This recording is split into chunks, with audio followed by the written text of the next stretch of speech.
Hello friends, I am शिखा गुप्ता। और क्या आप जानते हैं कि इंडिया के जो स्टेट्स हैं और यूनियन टेरिटरीज़ हैं यानी संघ शासित प्रदेश हैं, उनके नाम का मतलब क्या है या उनका नाम जो है उनकी हिस्ट्री से किस तरीके से रिलेटेड है? अगर नहीं तो आइए आज हम जानते हैं। सबसे पहले हम शुरू करते हैं नॉर्थ से, यानी आपको पता होगा जम्मू कश्मीर का अभी रिसेंटली रीऑर्गेनाइजेशन किया गया है। तो इसमें हमारे पास सबसे पहले आता है लद्दाख। लद्दाख बेसिकली आपको पता है कि जो है हिमालयन रीजन है और हिमालयन प्रदेश होने की वजह से यहाँ बहुत सारे दर्रे और पासेस हैं, क्योंकि हिमालय में बहुत सारी श्रेणियाँ हैं और एक श्रेणी से दूसरी श्रेणी में जाने के लिए हम अक्सर दर्रों का या पासेस का इस्तेमाल करते हैं। तो ये land of the high passes कहलाता है, यानी ऊंचे ऊंचे दर्रों की भूमि। लद्दाख का मतलब है ऊंचे ऊंचे दर्रों की भूमि, land of the high passes. यहाँ आपने एक इम्पॉर्टेंट पास सुना होगा, खारदुंगला, ठीक है। इसके अलावा और भी यहाँ बहुत सारे जो हैं पासेस हैं छोटे बड़े। खारदुंगला जो है हाईएस्ट मोटरेबल रोड है। तो इस तरीके से इसे land of the high passes कहा जाता है। सेकंड है जम्मू कश्मीर। बेसिकली जो कश्मीर है उसका नाम पड़ा था कश्यप ऋषि के नाम पर, ठीक है।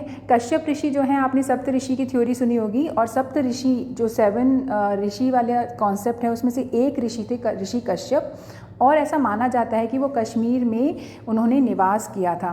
तो उनके नाम पर कश्यपाज मीर यानी ऋषि कश्यप की झील, या कश्यपाज मेरू यानी ऋषि कश्यप के पर्वत, इस तरीके से इसका नाम पड़ा कश्यपाज लेक, ऋषि कश्यपाज लेक यानी कश्मीर, ठीक है। कश्यपा मीर, उसका शॉर्ट किया गया कश्मीर। तो जम्मू एंड कश्मीर का नाम पड़ा ऋषि कश्यप के नाम पर।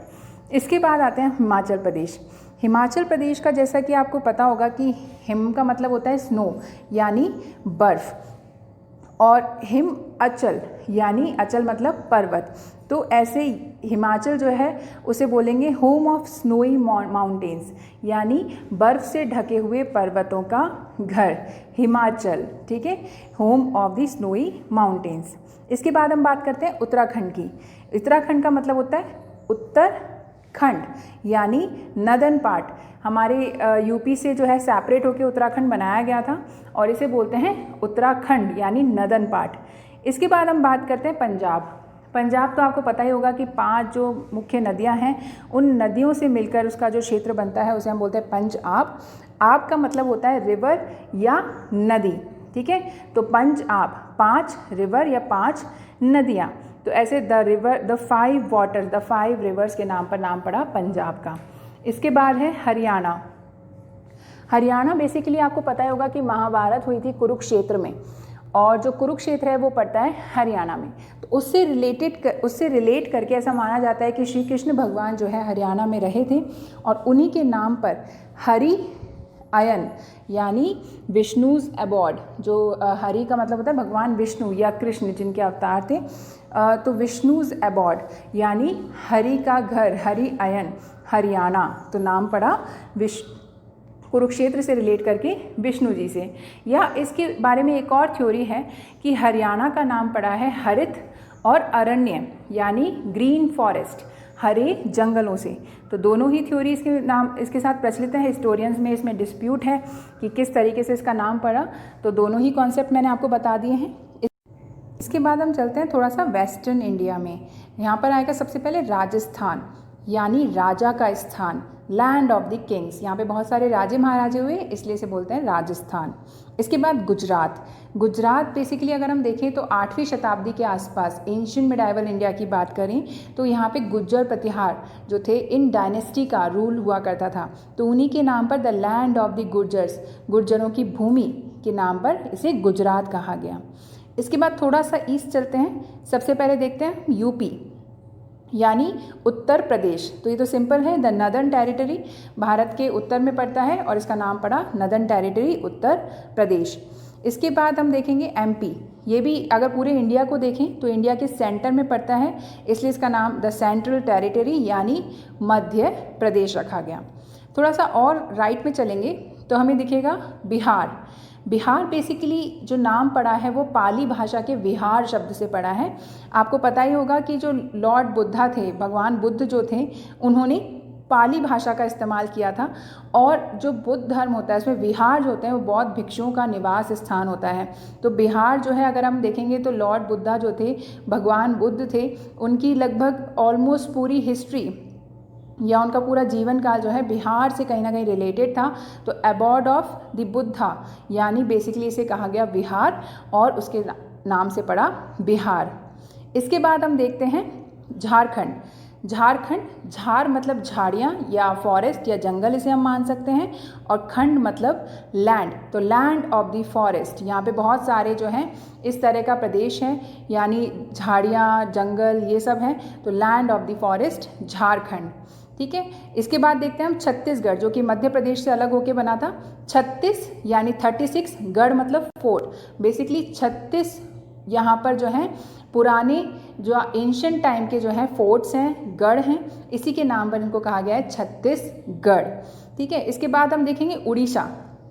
उड़ीसा में एक ट्राइब है ओड्रा ट्राइब, या इसे ओद्रा भी बोलते हैं। तो ओद्रा या ओड्रा जनजाति के नाम पर उड़ीसा का नाम पड़ा, land of the Odra tribe Orissa. ठीक है, इसके बाद हम देखते हैं West Bengal. West Bengal basically आपको पता ही है कि बांग्लादेश और वेस्ट बंगाल यानी पश्चिम बंगाल, ये दोनों हमारे पुराने अगर हम इतिहास की बात करें तो ब्रिटिशर्स से आने से पहले एक ही पार्ट था। ब्रिटिशर्स ने इसका डिवीज़न किया और जो बांग्लादेश था वो पाकिस्तान के पास चला गया, और फिर बाद में पाकिस्तान से अलग होकर 1971 में बांग्लादेश बना। तो दैट्स अ डिफरेंट स्टोरी। यहाँ पे वंग किंगडम हुआ करता था, और वंग किंगडम जो था पूरा वेस्ट बंगाल और बांग्लादेश में था। तो इसी के नाम पर यानी western part of the Vanga kingdom यानी वंग साम्राज्य का पश्चिमी भाग के नाम पर पश्चिम बंगाल का नाम पड़ा। अब इसके बाद हम चल लेते हैं थोड़ा सा साउथ। साउथ में सबसे पहले आएगा महाराष्ट्र, महान राष्ट्र, द ग्रेट नेशन, इस तरीके से महाराष्ट्र का नाम पड़ा। इसके बाद हम देखते हैं तेलंगाना। तेलंगाना का नाम जो है वो बेसिकली रखा गया है इंडियन माइथोलॉजी से। ऐसा माना जाता है कि भगवान शिव जी जब धरती पर आए थे तो 3 पर्वतों पर लिंग के रूप में, शिवलिंग के रूप में प्रकट हुए थे। तो यानी 3 लिंग, ठीक है, ये 3 लिंगों की थ्योरी थी। 3 लिंगों की थ्योरी के आधार पर त्रिलिंग देशम बनाया गया, जिसमें वो तीनों लिंग शामिल थे, और उसी से ये नाम ओरिजिनेट हुआ है Telangana, the land of 3 Shivalingas. ठीक है, उसके बाद हम बात करते हैं गोवा की। गोवा के नाम में आपको गो का साउंड सुनाई दे रहा होगा, तो लैंड ऑफ द काउज यानी गायों की भूमि। ठीक है, तो ये गोवा का नाम हो गया। इसके बाद हम देखते हैं Karnataka. Karnataka basically land of the black soil. ये कर्नाटका नाम बना है कारी नाडु। कारी का मतलब होता है काली और नाडु का मतलब लैंड, यानी काली मिट्टी की भूमि, land of the black soil. तो इससे बना कर्नाटका। इसके बाद हम नीचे चलते हैं थोड़ा और साउथ, केरला। केरला नाम जो है वो 2 वजह से पड़ा। ऐसा माना जाता है कि यहाँ पे केरल पुत्र करके जो है डायनेस्टी थी, उसके नाम पे भी केरला का नाम पड़ा है, और लैंड ऑफ द कोकोनट्स इसलिए भी केरल को कहा था। आपको पता ही होगा कि बीच साइड पे बहुत सारे कोकोनट्स, नारियल होते हैं, और उसी के आधार पर जो है केरल का नाम पड़ा है। उसके बाद हम देखते हैं तमिलनाडु। तमिलनाडु बेसिकली जो आंध्र प्रदेश और तमिलनाडु था वो पहले मैसूर था पूरा, और मैसूर से ये अलग होके पहले मैसूर को पहले आंध्र प्रदेश बनाया गया, और आंध्र प्रदेश से सबसे पहले जो है लिंग्विस्टिक बेसिस पे यानी भाषाई आधार पर विभाजित कर दिया गया आंध्र प्रदेश और तमिलनाडु में। तो जो तमिलनाडु है वो बेसिकली तमिल स्पीकिंग पीपल है, और उनको तमिस पीपल बोलते हैं। तो द तमिस कंट्री, नाडु का मतलब होता है देश, तो कंट्री, तो तमिल स्पीकिंग जो लोग होते हैं उनकी भूमि है द तमिस कंट्री। उसके बाद आंध्र प्रदेश। आंध्र का मतलब होता है सदर्न पीपल यानी दक्षिण के लोग। ठीक है, तो इस तरह से नाम पड़ा land of the southern people, Andhra Pradesh. अब हम देखते हैं साथ में ही लक्षद्वीप देख लेते हैं। लक्षद्वीप, लक्ष का मतलब होता है लाख, तो लक्षद्वीप का मतलब हो गया लाखों आइलैंड। ठीक है, तो इसका मतलब ही यही होता है द 100,000 आइलैंड या लैक्स ऑफ आइलैंड्स, लक्षद्वीप। इसके बाद अगर हम अंडमान निकोबार को देखें तो अंडमान निकोबार में बेसिकली 2 पार्ट्स हैं, अंडमान और निकोबार। अंडमान ऐसा माना जाता है कि जब हनुमान जी श्रीलंका जा रहे थे ठीक है, लंका वाली स्टोरी आपको पता ही होगी रामायणा से। तो ऐसा माना जाता है कि हनुमान जी जो है अंडमान में रुके थे, इसलिए उनके नाम के आधार पर अंडमान नाम रखा गया है। तो ये ऐसा माना जाता है कि जो हनुमान नाम है वो उसके आधार पर अंडमान नाम पड़ा। और अगर हम बात करें निकोबार की, तो निकोबार में कुछ जनजातियाँ रहती हैं जो जनरली नेकेड रहती हैं, यानी वो अपने तन पर वस्त्र नहीं पहनती हैं। उनके आधार पर land of the naked people इसको कहा गया निकोबार। अब हम बात करते हैं नॉर्थ ईस्ट इंडिया की। नॉर्थ ईस्ट इंडिया में 7 सिस्टर्स और सिक्किम को शामिल करते हैं। सिक्किम का मतलब होता है the new palace. Sikkim word जो बना है वो बना है सु खिम, 2 वर्ड से बना है। सु का मतलब होता है न्यू और खिम का मतलब होता है पैलेस, तो इसका मतलब है द न्यू पैलेस। अब 7 सिस्टर्स की बात कर लेते हैं। इसमें सबसे पहले असम। असम का नाम ही असम है, यानी जो सम नहीं है। यहाँ का कल्चर इतना यूनिक है, किसी के आधार पर इसे कहा गया है कि ये और जगह से असम है, यानी अलग है। द अनइवन लैंड, या ऐसे हम बोल सकते हैं यूनिक लैंड, असम। ठीक है, इसके बाद अरुणाचल प्रदेश।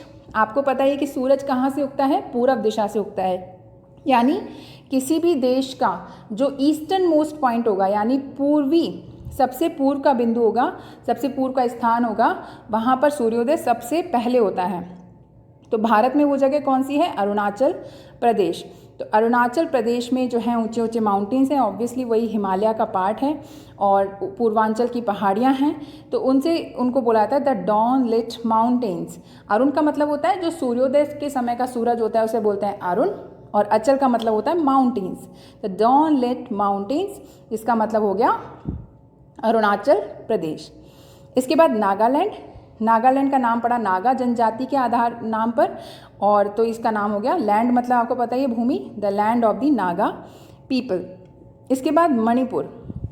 मणि का मतलब आपको पता ही है जूल होता है, द जूल लैंड। ठीक है, मणिपुर, पुर का मतलब हो गया लैंड।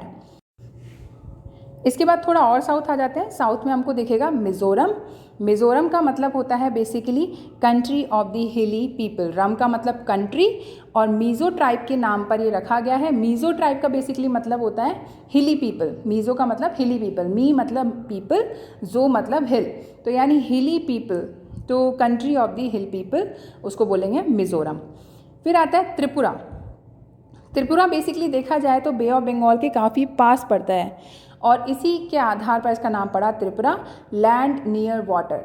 त्रिपुरा वर्ड जो है वो 2 शब्दों से बना है, टुई एंड परा।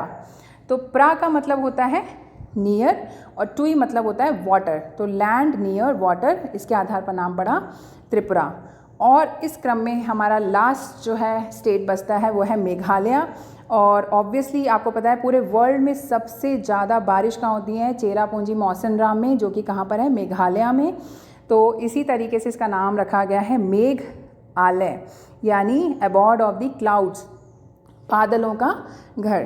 तो इस तरीके से हमने देखा कि सारे स्टेट्स के जो नाम देख लिए हमने, उनका क्या मतलब है, कुछ उससे जो रिलेटेड हिस्ट्री है, ज्योग्राफी है, वो हमने देखी।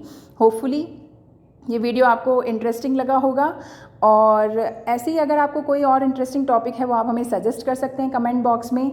और आपको ये वीडियो अच्छा लगे तो इसे लाइक करें, ज़्यादा से ज़्यादा शेयर करें लोगों के साथ, जिससे और लोग भी इस इन्फॉर्मेशन से वाकिफ़ हों, और ऑब्वियसली हमारे चैनल को ज़रूर से सब्सक्राइब करें। Thank you very much, bye bye.